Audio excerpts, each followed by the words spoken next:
Lockdown से पहले गीता के घर का नजारा कुछ ऐसा था कि रोहन ऑफिस जाता था और शिविन स्कूल। जिनके घर से जाने के बाद गीता काम खत्म करके बाकी समय आराम करती थी। लेकिन लॉकडाउन के बाद ऑफिस और स्कूल घर में ही खुल गए और इससे गीता का हाल वो तो आपको देखने में ही मजा आएगा। शिविन, ओ शिविन, महाराज उठने के लिए क्या 21 तोपों की सलामी लेंगे? अरे बिस्तर से बाहर निकल, ऑनलाइन क्लास स्टार्ट होने वाली है।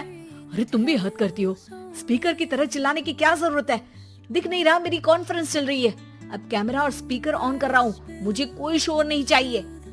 इस पर जैसे ही रोहन लैपटॉप का कैमरा और स्पीकर ऑन करता है तभी कुकर की सीटी बजती है।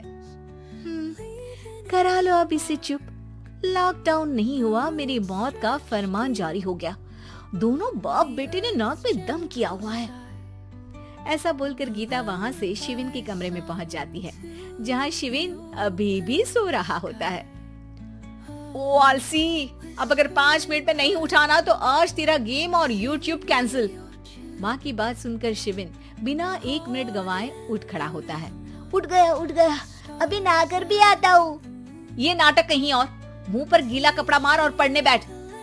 शिविन की ऑनलाइन क्लास स्टार्ट हो जाती है, जिस पर गीता उसे वहाँ बिठाकर रसोई में चली जाती है। थोड़ी देर में उसे कमरे से कुछ आवाज सुनाई देती है, जिसे सुनकर वो कमरे में वापस आती है। हाय राम, तुझे क्लास अटेंड करने के लिए बोला था, कैमरा ऑफ करके बिस्तर पर नाचने के लिए नहीं बोला था। मम्मी मुझे कुछ समझ नहीं आ रहा, आप बाद में पढ़ा देना ना, वैसे भी अटेंडेंस तो लगी गई है।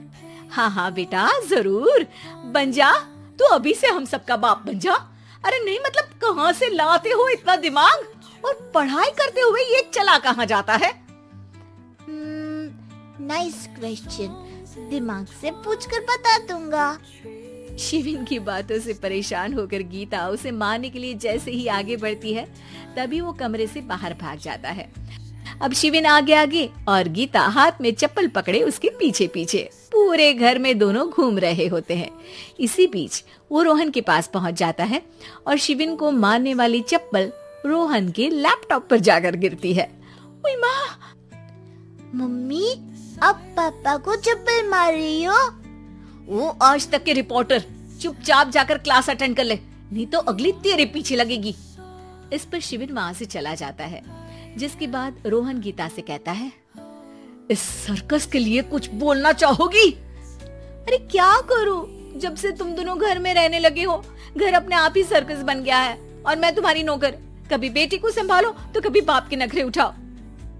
इन्हीं सब उथल पुथल में दिन बीतते रहते हैं, जिसमें हर रोज घर के अंदर कुछ नया सियप्पा खड़ा मिलता है, जो ज्यादातर शिविन और रोहन के ऑनलाइन स्कूल और ऑफिस से रिलेटेड ही होता है। एक सुबह, शिविन चल उठ, आज की क्लास जल्दी है। कैमरा ऑफ करके आप अटेंड कर लो। अरे ऐसे छित्तर पड़ेंगे, दादी नानी सब एक साथ याद आ जाएंगी। गीता की लाख मशक्कतों के बाद क्लास तो खत्म हो जाती है, लेकिन उसके बाद शिविन फोन इस्तेमाल करते हुए इंस्टाग्राम रील बनाने लगता है। रसोड़े में कौन था? तुम थी, मैं थी, कौन था? हाँ, मैं गरीब हूँ। अरे ओ गरीब के बेटे, आजा, मैं बनाती हूँ तुझे गरीब। मैं बताती हूँ रसोड़े में कौन था। पढ़ाई करने बोलो तो इनकी माँ मर जाती है और ये पागलपंतियाँ जितनी मर्जी करा लो।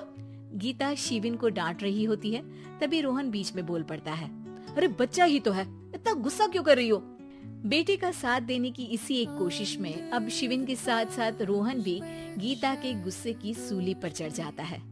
अगर बेटे पर इतना ही प्यार आ रहा है तो इसे क्लास अटेंड क्यों नहीं कराते, इसका होमवर्क क्यों नहीं कराते?